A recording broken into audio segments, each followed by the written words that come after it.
Hey, so quick intro. I just looked at the video and realized that half my head is cut off. So sitting down and trying to get everything perfect in the moment didn't happen. So I apologize for those of you watching on YouTube that you don't see the top part of my head. It doesn't take away from the story. You got to see my Mac Miller t-shirt, which was really more important. So funny how that worked out. I recorded the whole video having no idea what it was going to look like, and the top half of my head is gone. So with that, enjoy the episode. Have a great day. Keep pursuing, and we'll talk to you later.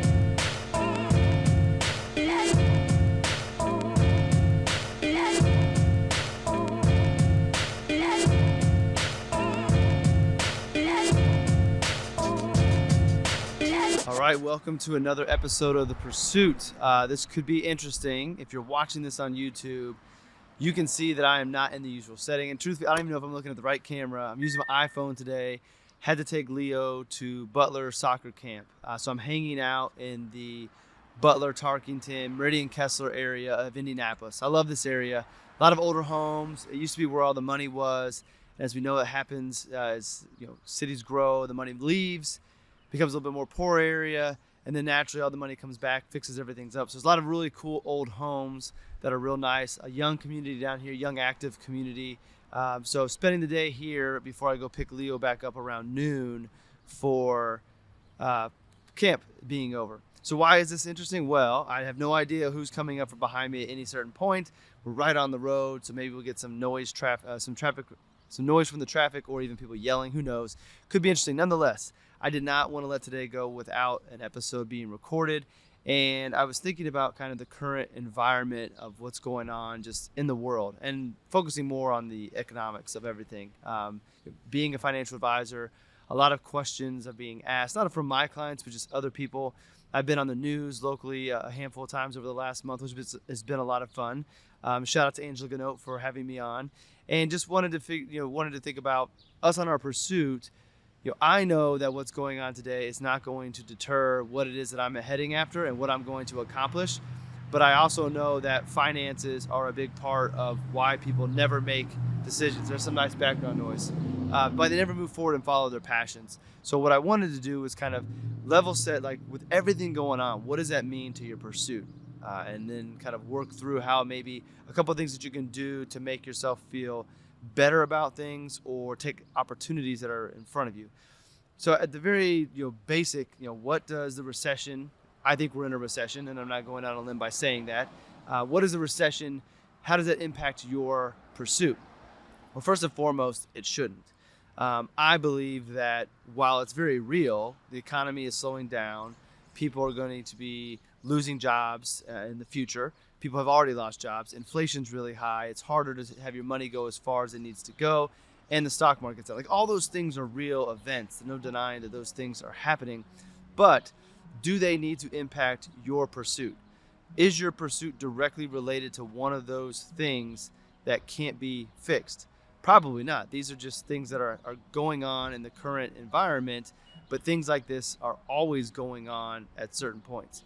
I'll have to find the chart that my friend Michael Batnick put up. I don't know if we shared it here before on All About Your Benjamins, but there's always reasons to sell. And I would say there's always reasons to delay your pursuit.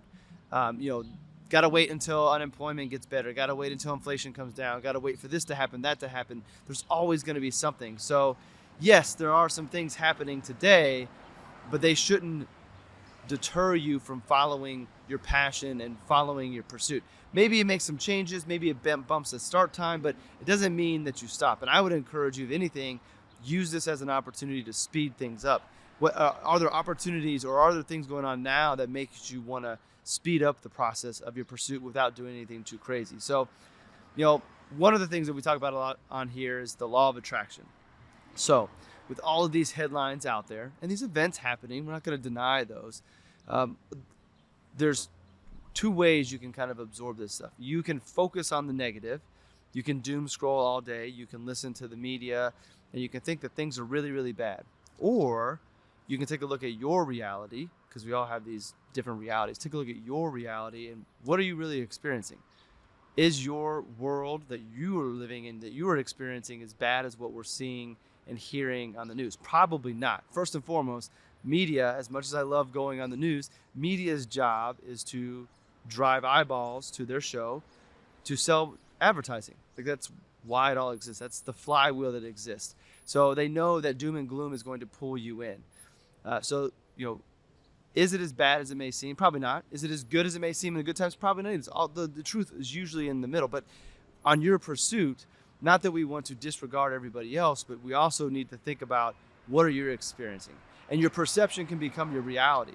So if you spend your time watching all of the sensationalized news and thinking things are so bad, when really if you were to look at your life, maybe your life isn't that bad, you start to pull in this negative energy. The law of attraction starts to take over.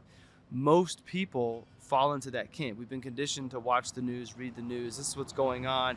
And it kind of determines how we look at life, how we look at things. If you know that the majority of the people out there are tilting towards the negative side, and just think about the conversations you have with people, like how are they saying their life is, and what are they talking about? What are they focusing on? Are they focusing on inflation? Are they focusing on the pipelines being shut? Are they focusing on all these other things that at the grand scheme of life don't really impact them beyond some minor details? The cost of oil, that's a detail in your life, but that doesn't impact where you're going, what you're going to do, and your ultimate happiness. Like, that is just a adjective in the world that we're living in. It's a detail in the world that we're living in. What are they talking about? And if most people are focusing on the negative, one, that's going to attract more negative to them. But two, I think it's an opportunity for us that see the optimism, that see the positive, that count the blessings and are grateful for the things that we have in our life. If you can maintain that positive energy, if the majority of the people are shifting to the negative, then that is going to be, I believe, an opportunity for more good things to come to you. It's going to be an opportunity for you to see the opportunity that are going to be existing because of things going on. Some of the best businesses in the world were built during economic stressful times. They were built during recessions. Some of the greatest businesses grew faster during economic recessions because they were in a position to see the opportunity to keep going forward. They didn't fall victim to all the negative news and let that define who they are. A great example of that is my wife's store. My wife has a boys' clothing store called Roman and Leo. Shout out to that. Go check it out if you have little boys. But it is a boys' clothing store, which for all intents and purposes has higher priced kids' clothing. Now, she's been intentional of keeping the price of everything under $50. But if you think about it, spending $30 on a 2-year-old's t-shirt, kind of a lot of money, right? One of her best years, well, at the time, her best year was the year of COVID. And she has since had a better year. Since every year has been better. But it would have been very easy to buy into a year of COVID. Well, people aren't shopping. They can't go out. I'm in retail. Businesses are shutting down. That's going to define my store's story. Is what she could have gone down with. But that's not the direction that she went. She found ways to bring better service. She spent her evenings driving around Fishers in Carmel, Indiana, dropping off online orders into people's mailboxes. So she found the opportunity to provide a higher level of service, be there for her customers, and it resulted in her best year ever at the time, and the momentum continues. So the point of telling her story, because one, I watched it and I lived it, is that during tough times is when those who are really doing what they're supposed to do, on their right pursuit, in their zone, living their element, can rise to the occasion when other people are going to step back because things got hard. Doesn't mean that things aren't going to get hard for you. It just means you can't let those define your pursuit, and you can't use those as an excuse. You've got to think around them. Here comes the obstacle. Ryan Holiday wrote the great book, The Obstacle is the Way. Here comes the obstacle. It's a recession. It's inflation. Great. What are you going to do to go through the obstacle? How are you going to get on the other side of this obstacle? What's the quickest way and the best way for you, rather than meeting resistance and turning around and cutting back? So that is kind of where I want our thinking to go with all these headlines, and I don't think they're going to go away. We saw inflation this month in June print a 9.1% CPI rating. So inflation was up 9.1%. Will it peak soon? Who knows? And it's not something that, again, it's not something we can pretend isn't real, and we are feeling impacts on it. We just can't let that define your pursuit. We can't let it define my pursuit. We got to keep on going because our pursuit is greater than an inflation read. It's greater than a higher level of inflation for a period of time. So you kind of go that. So what are some things that we can do from a financial planning standpoint? If I put my financial advisor hat on, give you some takeaways of things you can do to either make sure you're in good position if this slowdown is longer, or be in a position to take on the opportunities that are going to come your way. So first and foremost, I would recommend evaluating your savings. You should always have an emergency fund. We know that. But in a time like this, and if you are on a pursuit or you are an entrepreneur or you're building something, it might be wise to have a little bit more cash on hand to weather the storm. Give yourself some more runway. So take a look at your savings. And if you're in a position where you can continue to save, should you be building up that cash reserve to have that to ride this out, or to be in a position to pounce when an opportunity presents itself? It's another reason for somebody on their pursuit to maybe have more cash than usual, or have more liquid assets than usual, because you may have an opportunity to start your business, buy a business, whatever it might be, add something to your business. You need to have that capital and have it available there easily. You can always go get a business loan as well, which, leverage is not a bad thing if used properly. So look at your savings. One, from a standpoint of, if something happens to your employment, are you in good shape? Can you ride out a period of no employment and be okay? And then two, do you have enough savings for your business, for your pursuit to continue and to capitalize on opportunities? Second thing, if you're an investor, can you continue to invest? If you don't need to put more into savings, you have enough liquidity and access to funds to maintain your standard of living and take advantage of any opportunities that may come your way. If you're investing, can you afford to keep on investing? Because the stock market's on sale right now. We're 20% lower than we started the year.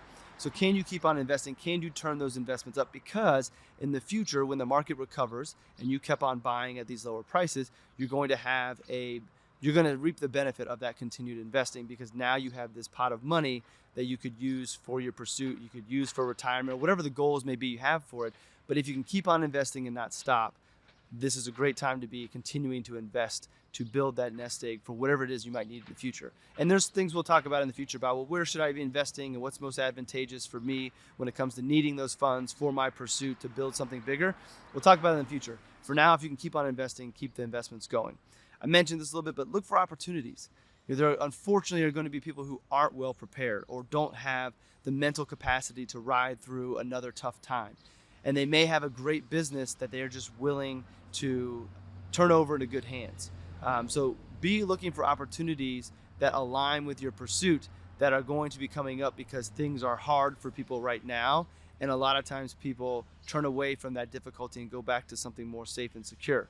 So not that we want to prey on people and take advantage of their struggles, but we do want to be in position to continue the great businesses they might have built or the great ideas they've created, and continue those forward and do them if they're in line with your pursuit. So look for opportunities. Fourth one, remain positive. That should be a given. We should always be positive, but even when times are tough is the even greater reason to find that silver lining, to be moving forward, to be keeping things going and getting through the other side.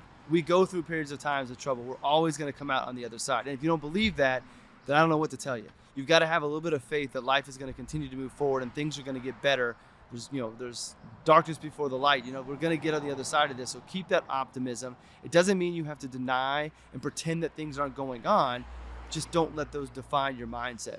This is happening. Process it. What's the opportunity? What's the positive? What am I grateful for? Ground yourself in gratitude and then move forward. Fifth, focus on what you can control. Inflation, I can't control it. I can make adjustments to my budget. I can make adjustments to future spending, but I can't do anything to bring it down. So me talking about it, complaining about it, and doing nothing about it at the end of the day doesn't do anything. So better off is do nothing about it because I can't do anything about it. Focus on what I can control to absorb it. And then what can I do to better my position so inflation doesn't bother me? It's a very fortunate thing to wish for, to be in a position where, and inflation's there, I notice it, but it doesn't impact my life. There's a lot of people that it is impacting greatly, and maybe it's yours. Can you get yourself to a position led by your passion on your pursuit to where, yes, you feel inflation, but it doesn't change your life. It doesn't change the things you're doing. Finding the way to increase the income is one of the greatest ways to do that. How can you do that? So focus on the things that you can control. Focus the energy there. Don't waste that energy on stuff you can't control. Don't waste the energy on the doom scrolling. Don't waste it on negative conversations. Focus all of your energy on the positive. And speaking of negative, the last thing was, don't surround yourself with that negativity. Check the people you're with. What are they talking about? Check the media that you're consuming. If it's negative and it's positive, it's doom and gloom, cut it out. You already know what's going on. You don't need the news to tell you that gas is up. You don't need the news to tell you that groceries are more expensive. You're seeing it, you're living it. So you already know this stuff is going on. So take the headlines, know what's going on, don't continue to read the doom and gloom. Don't stay with that, and then move forward to focus on things you can control. And you're going to save yourself energy. So the time you would have spent watching, whatever news you might watch, or reading whatever publication you might read, take that energy and apply it towards something that's going to move you forward.